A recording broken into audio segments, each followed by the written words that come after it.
নমস্কার, আমি প্রীতম বিশ্বাস। বলেছিলাম খুব তাড়াতাড়ি আবার একটা নতুন গল্প নিয়ে হাজির হব, ঠিক চলে এসেছি। আজকে আবার একটা নতুন গল্প। আজকের গল্পের নাম পিশাচ। আবার একটা ভৌতিক গল্প। আজকের গল্প আশা করি তোমাদের ভালো লাগবে। তন্ত্র সাধনাও তোমাদের খুব ভালো লেগেছে। চলো আজকে শুরু করা যাক পিশাচ।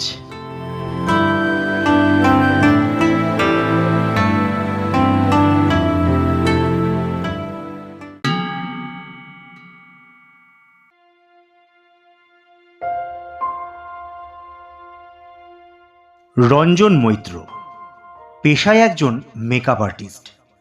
সিনেমা জগতে সবে কাজ শুরু করেছে একজন কোঅর্ডিনেটরের সাহায্য নিয়ে। তিনি আর তার বাবা অলোকেশবাবু থাকেন রঘুনাথপুর গ্রামের অভয় অরণ্যের ঠিক পিছনের দিকে।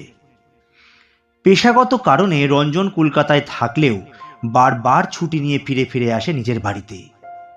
এর জন্য অনেক বকাও খায়। আজ বৃহস্পতিবার, রঞ্জন আবার বাড়ি ফিরে আসে। অরিষ্কা যাবে নাকি? কোথায় যাবেন বাবু? ব্রাহ্মণপুকুর ফরেস্টের পিছনের দিকেই। রাস্তা খুব খারাপ বাবু, 50টা টাকা দিয়েন। তোমরা দিনে দিনে সপ্তাহে সপ্তাহে ভাড়া বাড়াও নাকি? নেহাত স্ট্যান্ডে অটো টোটো কিছু নেই, তাই। সেই তো বাবু, এখন আর আমাদের এই পায়ে টানা রিক্সার দাম আছে কি? এখন টোটো অটো কত কিছু চলে এসেছে। তার মধ্যে যদি তোমার এই দাদুটা 2-5 টাকা বেশি চায়, তোমার কি কম পড়ে যাবে বাবা? আমি সেভাবে বলতে চাইনি। ঠিক আছে, তুমি উঠে বসো, তুমি 40টা টাকায় দিও। রঞ্জন রিকশায় উঠে বসল। রঘুনাথপুরের অবস্থা তেমন ভালো যাচ্ছে না। প্রতি শনিবার রাতে রঘুনাথপুর অভয়ারণ্যের ভিতরে একটি করে খুন হয়। পরদিন সকালেই দেহ পাওয়া যায় রক্ত শূন্য, কাঁধের কাছে 2টি দাঁতের দাগ। অভয়ারণ্যের ভেতর দিয়ে রিকশা যেতে যেতে রঞ্জন রিকশাওয়ালাকে জিজ্ঞাসা করল, আচ্ছা দাদু, এই জঙ্গলের সমস্যাটা এখনো মেটেনি বলো? না বাবু, এখনো মেটেনি। এই গেল শনিবারেও তো একজন মরিছে। মোট মনে হয় 13-14 জন তো হলো। কি যে হচ্ছে কে জানে। শনিবার রাত এখন হলেই আর এই জঙ্গলে কেউ পা মারায় না। যারা এই শেষ ট্রেনে বাড়ি ফিরে, তারা স্টেশনে ঘুমিয়ে থাকে। কথা বলতে বলতে বাড়ির সামনে রিকশা পৌঁছে যায়। দাঁড়াও দাঁড়াও, পৌঁছে গেছে। আচ্ছা বাবু, দাঁড়াচ্ছি। এই নাও, রাখো। 50 টাকা দিলে যে, 10 টাকা তো খুচরো নেই বাবা। ওটা তুমি রাখো, আমি 50ই দিয়েছি। এরপর রঞ্জন ব্যাগ নিয়ে বাড়িতে ঢুকতে গেল। রিকশাওয়ালা পেছন থেকে বলে উঠল, শোনো বাবা, তোমাকেও বলি, শনিবার রাতে ভোর হওয়ার আগে ওই জঙ্গলে যেও না বাবা। ওখানে মানুষ খেকো রাক্ষস থাকে। গ্রামের লোকেরা সবাই পিশাচ বলে ডাকে। যেও না বাবা, ভুলেও যেও না। রঞ্জন কথাগুলি শুনে তেমন একটা ভয় পেল না। শহরে একা একা থেকে রঞ্জনের সাহস এখন অনেকটাই বেড়েছে। রঞ্জন ঘরে ঢুকতেই বাবা বলে উঠল, কিরে, আবার চলে এলি এ সপ্তাহে? কলকাতায় মন বসছে না নাকি? এমনি প্রতি সপ্তাহে সপ্তাহে চলে আসছিস। বলেছিলাম এসব কাজ ছেলেদের না, আমার দোকান সামলা। তা নয় বাবু, গেছেন সিরিয়ালের মেয়েদের রূপচর্চা করাতে। ফালতু কথা বলো না তো বাবা, আমি আমার কাজটাকে ভীষণ ভালোবাসি। মুদির দোকানদার হয়ে সারা জীবন আমি কাটাতে পারবো না। এরপর রঞ্জন গামছা কাঁধে নিয়ে বাথরুমে চলে গেল। তা পারবে কেন? এখনো পর্যন্ত সেরকম কোনো রোজগারই তো দেখতে পারলাম না। প্রতি সপ্তাহে 2 দিন 3 দিন করে বাড়ি চলে আসছো। তার টাকাটা রোজগার করবি কি করে যদি এখানেই থাকিস? তা বাপের টাকা তো আছেই। এই বলে অলোকেশবাবু রান্নাঘরে চলে গেলেন। রঞ্জন কোনো উত্তর দিল না। বৃহস্পতিবার কেটে শুক্রবারও সারাদিন কেটে গেল। রঞ্জন সেদিনও কলকাতায় ফিরে গেল না। শুক্রবার রাত ঠিক 10টার সময় কোঅর্ডিনেটর সুমন চক্রবর্তীর ফোন এলো রঞ্জনের ফোনে।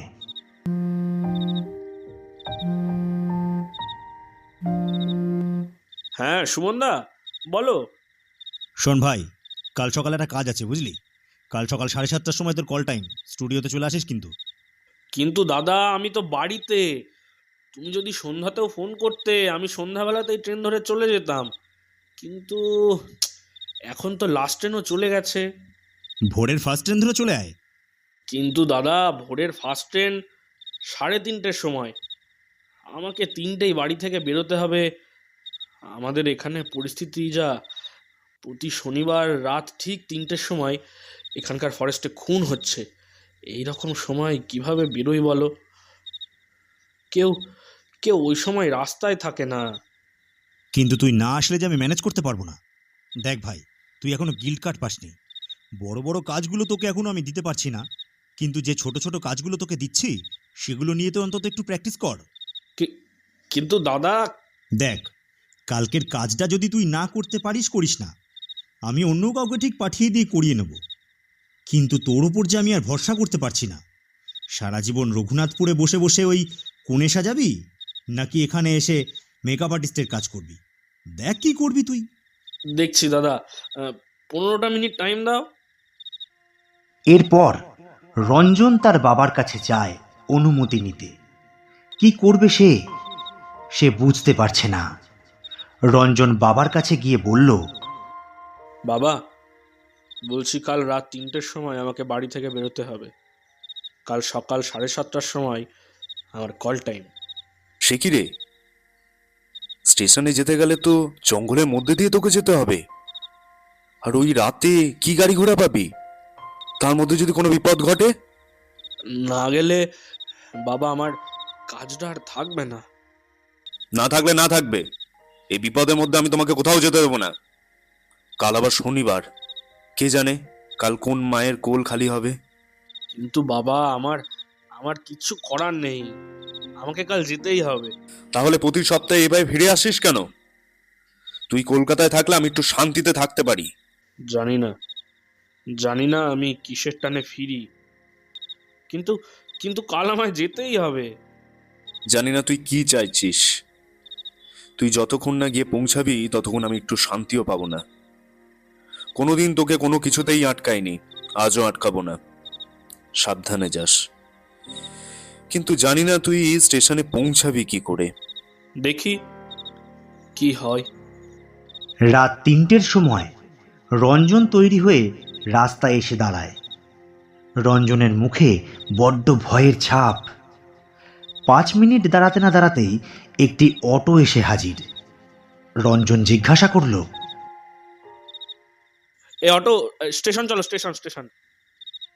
অটোওয়ালা মাথা নেড়ে সম্মতি দিল। তখন ঘড়িতে ঠিক রাত 3:05।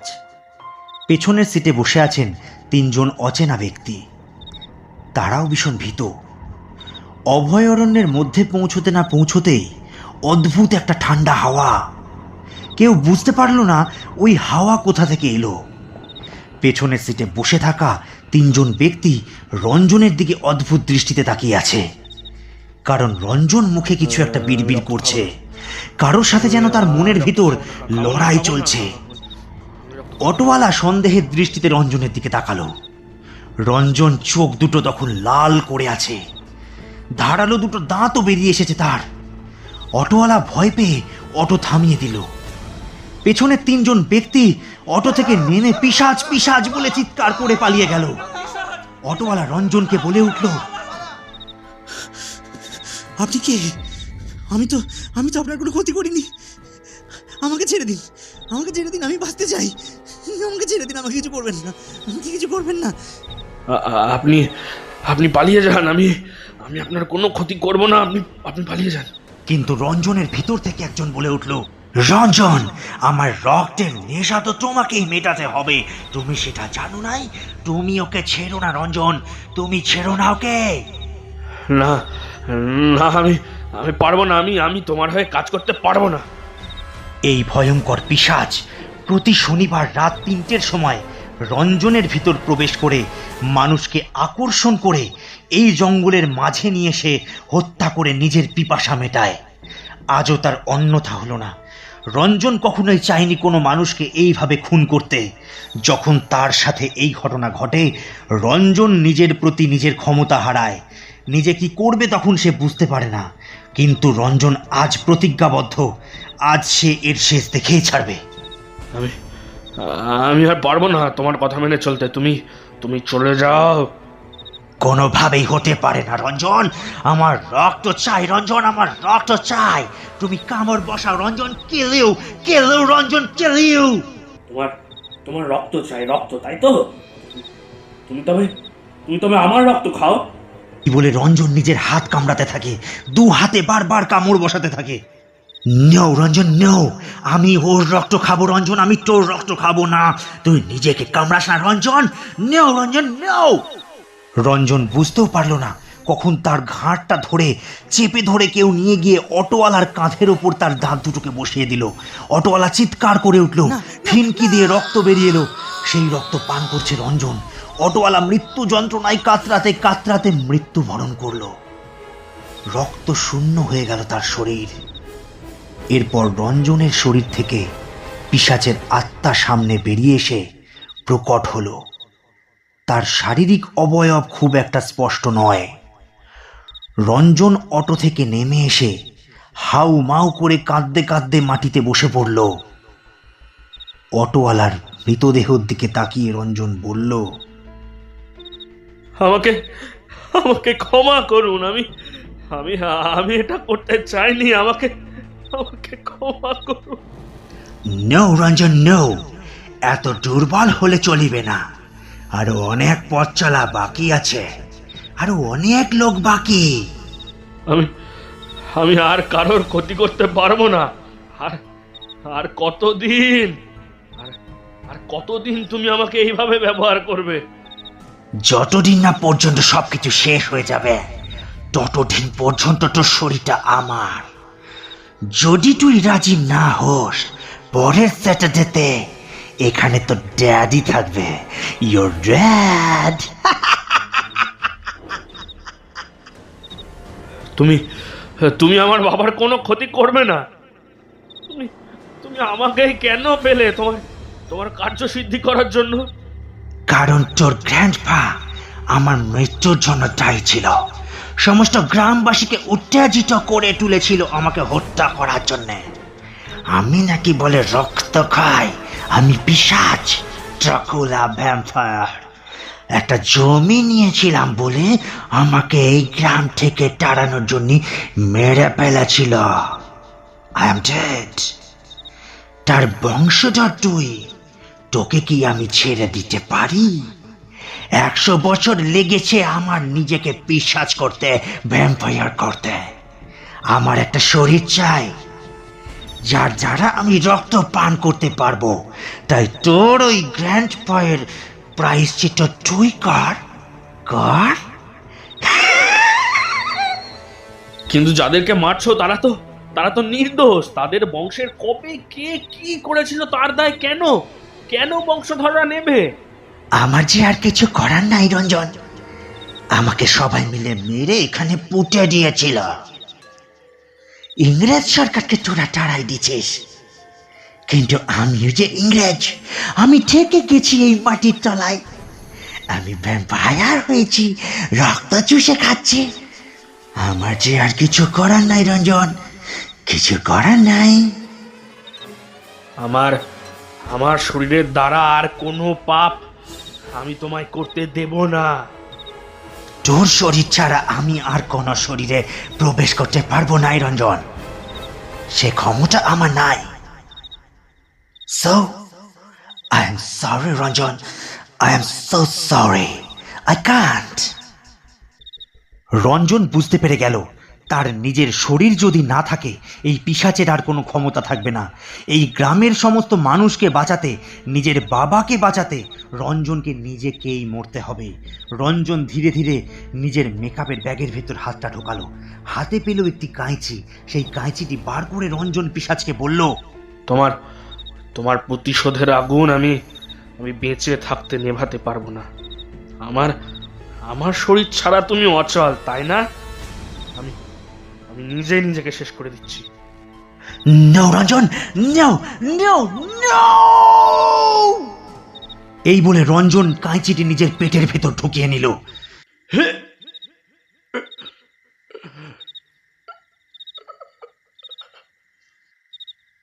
সব শান্ত হয়ে গেল। পরদিন সকালে অভয়ারণ্য থেকে উদ্ধার হলো 2টি মৃতদেহ আর একটি অটো। মৃতদেহের মধ্যে একটি রঞ্জন আর আরেকটি সেই রক্তশূন্য অটোওয়ালার। রঞ্জনের বাবা তার একমাত্র ছেলের মৃত্যুতে শোকাহত হয়ে মানসিক ভারসাম্যহীন হয়ে পড়লেন। রঘুনাথপুর পুরোপুরি শান্ত হয়ে গেল। পরের শনিবার থেকে আর কোনো খুনও হলো না। 8 মাস পর গ্রামের একজন ব্যক্তি রাত 3:30 ট্রেন ধরবে বলে জঙ্গল দিয়ে সাইকেল নিয়ে যাচ্ছিল। হঠাৎ পেছন থেকে কেউ ডেকে বলে উঠল, হ্যালো হ্যালো, কোথায় চলিয়াছেন? একটু দাঁড়িয়ে যান। কে আপনি? কে?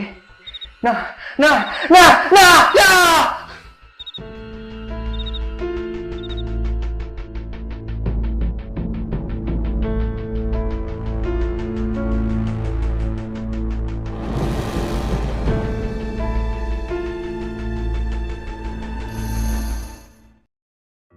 তোমরা এতক্ষণ ধরে শুনছিলে আমাদের আজকের গল্প পিশাচ। আশা করি সবার খুব ভালো লেগেছে। লাইক, কমেন্ট আর শেয়ার করতে কিন্তু একদম ভুলো না, আর সাবস্ক্রাইবটা কিন্তু করে দিও। আবার একটা নতুন গল্প নিয়ে খুব তাড়াতাড়ি তোমাদের সামনে হাজির হব। চলো, আজকের মতো টাটা।